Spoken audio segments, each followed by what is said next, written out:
Bonjour à tous, merci de vous abonner à cette chaîne et d'appuyer sur la petite cloche pour recevoir les notifications des nouvelles vidéos.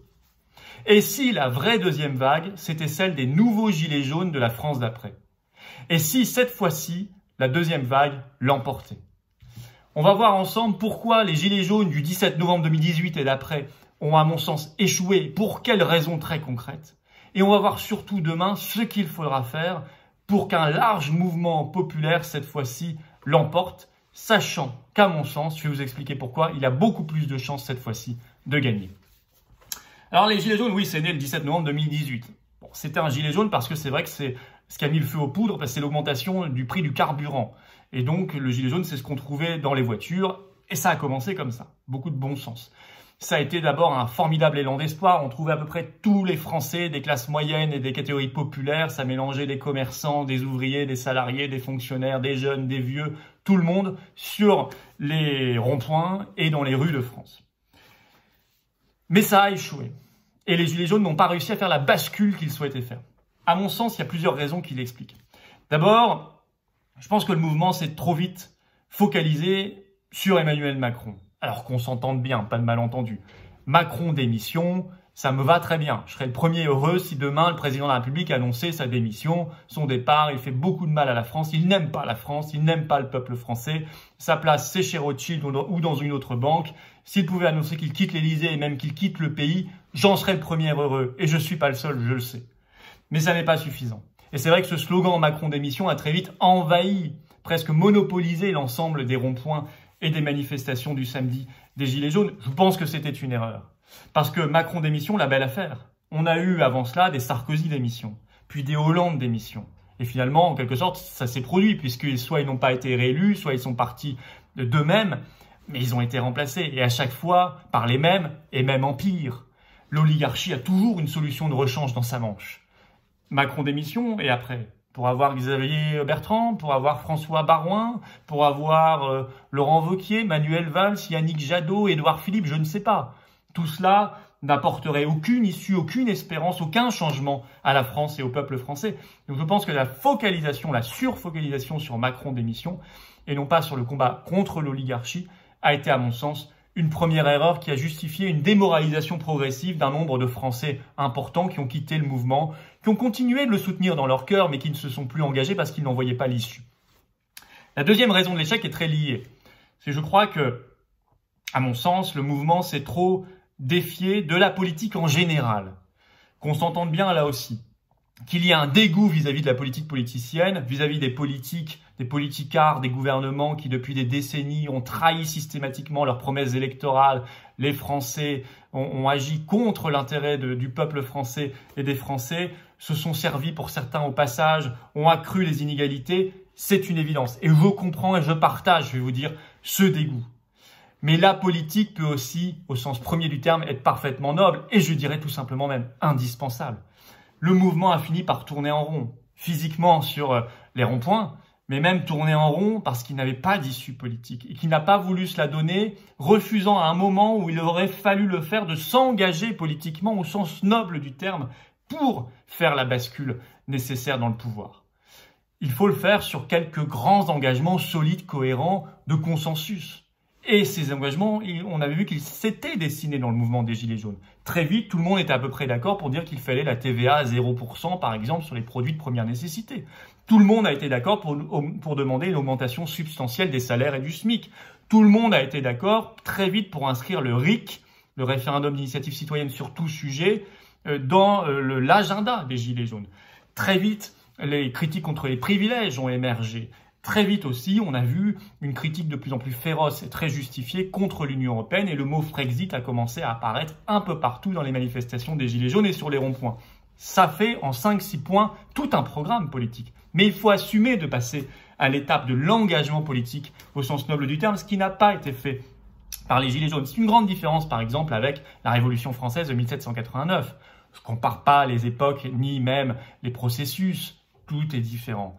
Mais quand même, en 1789, comment ça commence? C'est une convocation des États généraux, avec des élections de députés dans leur territoire, leur département, représentant d'une partie du peuple, on va dire. Et il y avait des députés du tiers-État, comme Maximilien Robespierre et tant d'autres, qui sont venus porter un message politique, qui ont assumé de faire la jonction avec la politique. Ensuite, la Révolution française a connu sa propre dynamique, avec ses moments de consensus, ses moments de terreur, mais elle a su imposer progressivement un cap politique, des idées claires de changement radical dans le pays. Ça n'a pas été le cas des Gilets jaunes parce que toute la politique, mélangeant le plus sale avec le plus noble, a été mise dans le même sac, à mon avis, à tort. La troisième raison ne dépend pas vraiment des Gilets jaunes, ou plutôt si, elle dépend de la crainte qu'ils ont inspirée à l'oligarchie en place et au pouvoir. Oui, la troisième raison de l'échec, c'est la brutalité inouïe, la répression féroce contre le mouvement.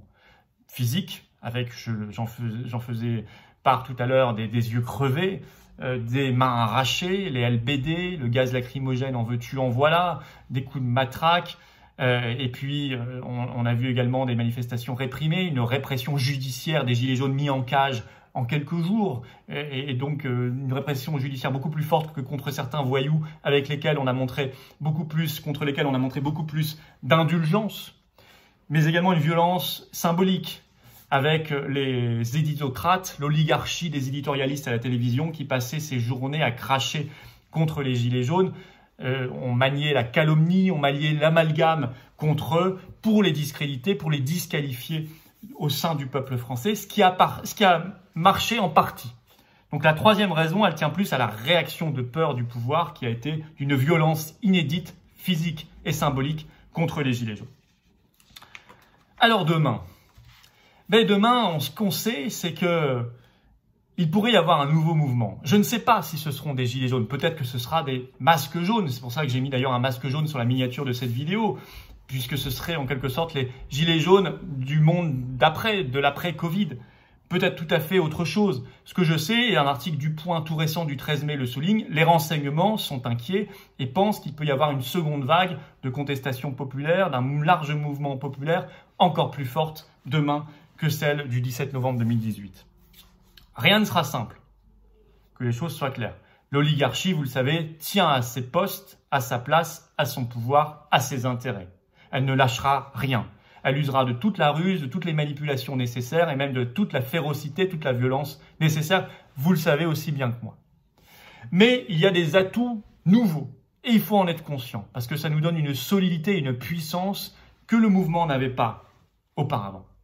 Le premier atout, c'est qu'il va être beaucoup plus compliqué pour le pouvoir de taper physiquement et même symboliquement sur les nouveaux Gilets jaunes, quelle que soit leur forme. Pourquoi? Parce que ce qui constitue les Gilets jaunes, ce sont les premiers de corvée, c'est-à-dire tous ceux que le gouvernement a fait applaudir tous les soirs à 20h aux fenêtres et à qui en ce moment il est en train de distribuer quelques primettes ou quelques médailles en chocolat, c'est-à-dire les aides-soignants, les infirmières, les caissières, les pompiers, les ambulanciers, les brancardiers, les chauffeurs, les livreurs, les vendeurs, les cuisiniers, les personnes qui font le nettoyage. Toutes ces personnes-là constituaient le gros des troupes des Gilets jaunes. Or, ce sont aujourd'hui ceux qui sont considérés comme les héros de la nation dans cette période de confinement et de crise du coronavirus. Ce sont les premiers de corvée. Et donc, il sera beaucoup plus difficile de justifier qu'on les traite de foules haineuses, comme avait dit honteusement Emmanuel Macron contre les Gilets jaunes à l'époque, ou qu'on les frappe, ou qu'on les mutile.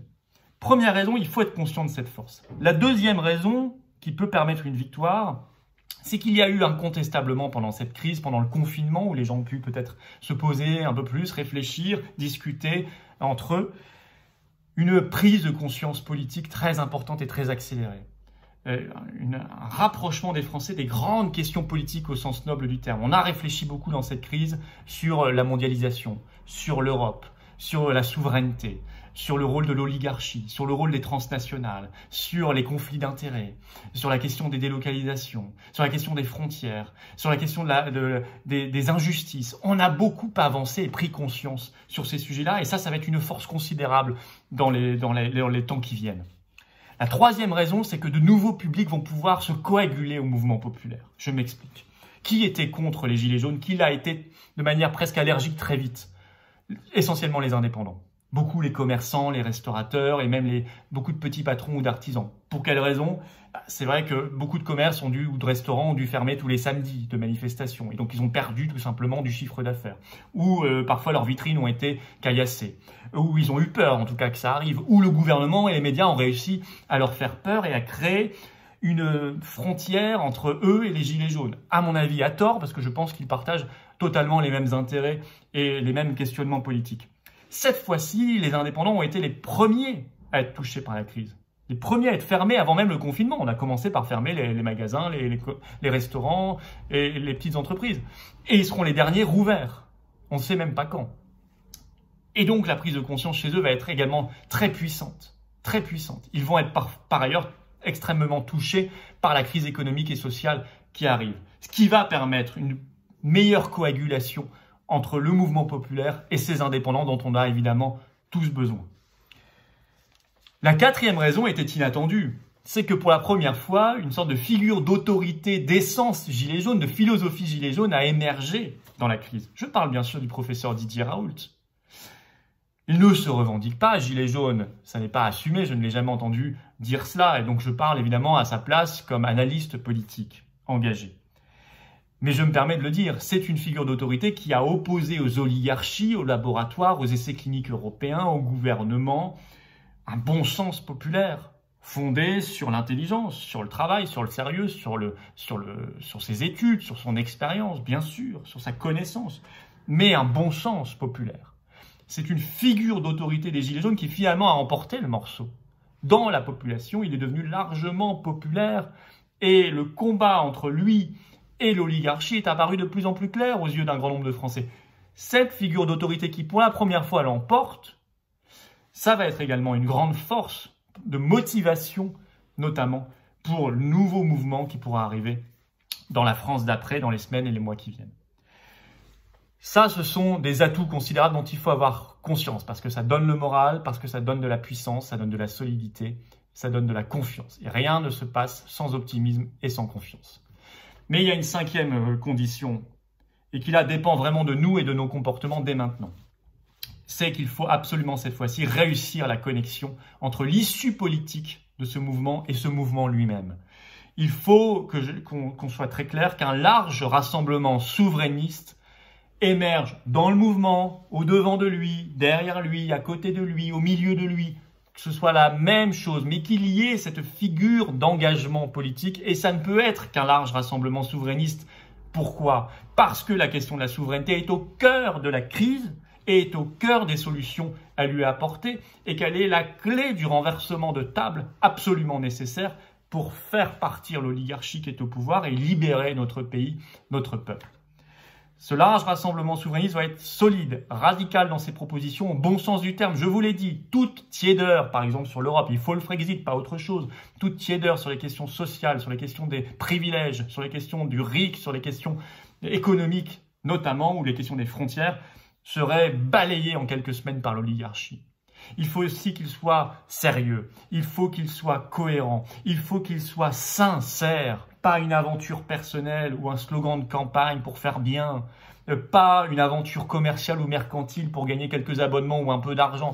Non, se donner vraiment les moyens de faire ce large rassemblement souverainiste qui sera l'autre face, mais en même temps la même face que ce nouveau mouvement des nouveaux gilets jaunes qui auront une forme que je ne connais pas encore dans la France d'après.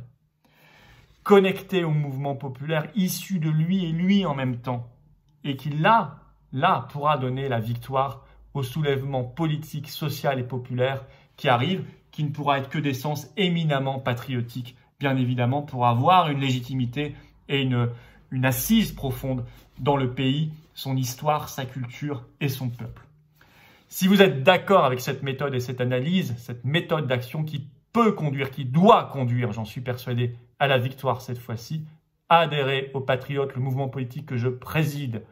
Nous sommes connectés à cette vision des choses. Nous ne sommes pas seuls, bien évidemment, mais nous proposons un cadre collectif d'action et de rassemblement, ce qui est déjà précieux. Je vous attends aux Patriotes. Ne restez pas esselés dans votre coin face à votre téléviseur ou votre ordinateur ou votre clavier. Engagez-vous. Le lien pour adhérer aux Patriotes est dans la description sous cette vidéo. Je vous attends et surtout, vive les Gilets jaunes, vive les Gilets jaunes de la France d'après, dont je ne sais même pas s'ils seront Gilets jaunes ou autre chose. Peu importe, vive le peuple français et vive la France. La victoire est à portée de main, elle ne dépend que de nous. À bientôt.